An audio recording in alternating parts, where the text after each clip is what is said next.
Les aliments, la digestion et l'absorption. Ce chapitre commence par la définition de l'aliment simple et l'aliment composé. Un aliment composé, c'est un mélange de plusieurs substances appelé aliment simple, alors qu'un aliment simple, c'est un constituant alimentaire composé d'une seule et même catégorie de molécules. La digestion des aliments le long du tube digestif est surtout une affaire d'enzymes contenues dans les sucs digestifs. La simplification moléculaire concerne surtout les protéines, les lipides et les glucides. L'absorption intestinale va permettre le passage des nutriments vers le sang. Ainsi, ils seront à la disposition de toutes les cellules de l'organisme. La séquence 1, la mise en évidence de la composition des aliments. L'analyse chimique expérimentale de deux aliments, type le pain et le lait, va introduire l'étude d'un tableau qui montre la composition de plusieurs autres aliments. Ainsi, on mettra en évidence les 5 principaux composants de tous les aliments qui sont les protéines, les lipides, les glucides, l'eau, sels minéraux et vitamines. On définira aussi la notion d'aliments simples et d'aliments composés. Les constituants mis en évidence dans le pain et dans le lait. Alors pour le pain, les constituants sont l'eau, les chlorures, le calcium, l'amidon et les protéines.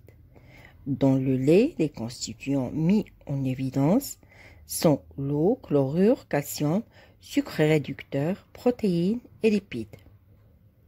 Le lait, le fromage, la viande, les poissons et les œufs sont riches en protéines. Le beurre et l'huile sont riches en lipides, les fruits et les légumes sont riches en vitamines, les céréales et les pommes de terre sont riches en glucides et la majorité des aliments sont riches en sels minéraux. Le lait est un aliment composé complet, puisque toutes les catégories de substances nutritives sont représentées avec des proportions assez importantes. L'huile est un aliment simple, puisqu'il est composé de presque 99% de lipides. La séquence 2. La digestion buccale et in vitro de l'amidon. La digestion se caractérise par deux aspects. Tout d'abord, le broyage mécanique et suivi de la transformation chimique. Les deux phénomènes commencent au niveau de la bouche. En effet, la mastication permet de transformer une quantité d'aliments en bol alimentaire. Et le bol alimentaire, c'est une boulette molle et glissante qui va subir une action chimique de la bouche puisque la salive contient des enzymes digestives. L'étude de la digestion in vitro de l'amidon par la salive permet d'introduire la notion de catalyse enzymatique. Quelles sont les transformations que subit l'amidon dans la bouche sous l'action de la salive? Au niveau de la bouche et sous l'action de la salive, une partie de l'amidon se transforme en maltose et en glucose.